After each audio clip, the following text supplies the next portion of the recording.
Jadi nah sekarang pertanyaannya kan gini, ayat-ayat yang tadi itu terjadinya di sorga apa di dunia? Di dunia. Dunia.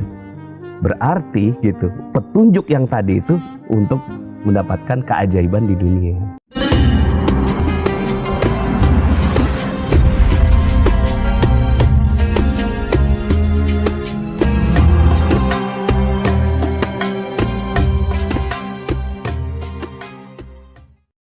Ini bukan ilmu insya Allah sebenarnya, ini ilmu pasti. Kayak air dididihkan itu 100 derajat Celcius. Ya pasti mendidih. Pasti mendidih, bukan insya Allah mendidih. Karena kalau insya Allah tuh kita lagi janji sama orang. Insya Allah saya datang jam 9. Nah itu insya Allah tuh. Tapi kalau air, kalau kamu melakukan ilmu ini pasti ajaib. Ya, tapi begini ya, omongan orang entrepreneur begini-begini nih. Ini ngomongnya pasti, yakin gitu. Saya agak takut juga. Insya Allah. Kalau saya karena imannya belum sepanas, insya Allah deh. Mungkin bukan insya Allah, tapi biiznillah. Biiznillah ya, dengan gitu. izin Allah. Dengan izin Allah. Ya. Jadi, iya, biiznillah. Nah, sekarang kita cari ayat yang lain yang membuat gitu seseorang itu bisa dapat rezeki yang banyak tanpa usaha. Ada di dalam surat. Oh iya. Ada. Sekarang pertanyaan saya nih. Nggak pakai usaha. Nggak pakai usaha. Masya Allah, kok ada sih? Ada. Oh iya. Iya. Oh iya. Saya mau tanya dulu nih, gitu. Bang Abdul mau duit banyak nggak? Ya mau sih. Di dalam Al-Quran ada nggak ayat yang bunyinya begini? Sungguh aku akan kasih kepadamu duit yang banyak. Ada nggak kira-kira nih? Sepengetahuan kayaknya nggak ada. Nggak ada gitu kan? Kayaknya nggak ada. Jadi selama ini juga gitu kan? Saya tanya ke banyak majelis taklim, banyak pesantren, ada nggak tahu gitu kan ayat bunyinya aku akan kasih kepada kamu duit yang banyak. Selama ini kan kita agama nggak ngomongin duit. Agama itu ngomongin ketenangan batin, kebahagiaan di harmonis gitu kan, terus kemudian kebahagiaan di akhirat gitu kan. Emang ada dalam Al-Quran Allah janjiin duit yang banyak? Ada. Oh ada ya? Ada dalam surat Nuh ayat 10-14.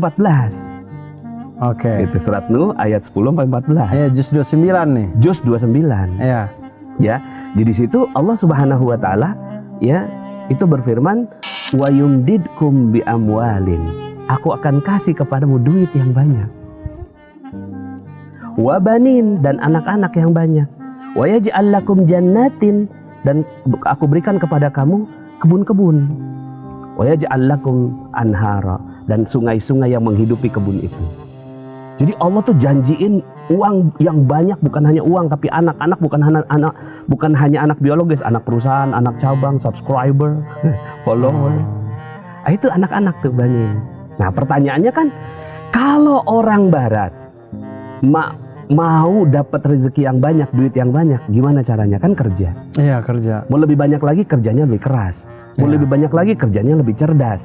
Mau lebih banyak lagi kerjanya menindas gitu. Iya, nah, itu kan kapitalisme. Betul.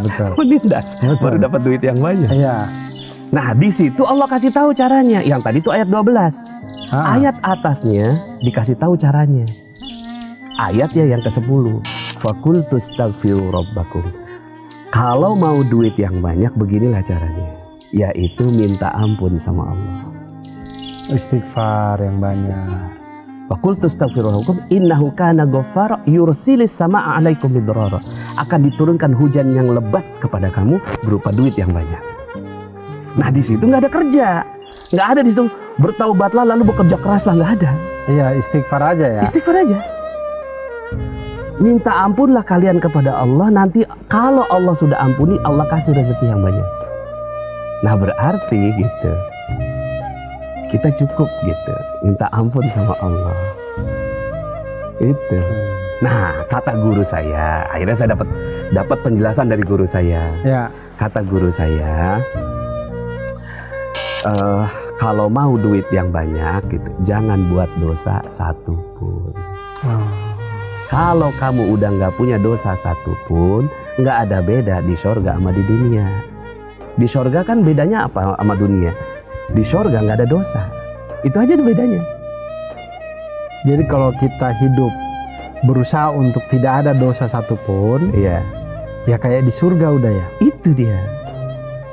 Apa yang dijentik jari datang. Gitu. Itu jawabannya sudah. Makanya mihrab yang disebut oleh Maryam, mihrab, kemudian duduk di mihrab yang sampingnya ada rezeki. Zakaria yang kemudian akhirnya dia punya anak gitu.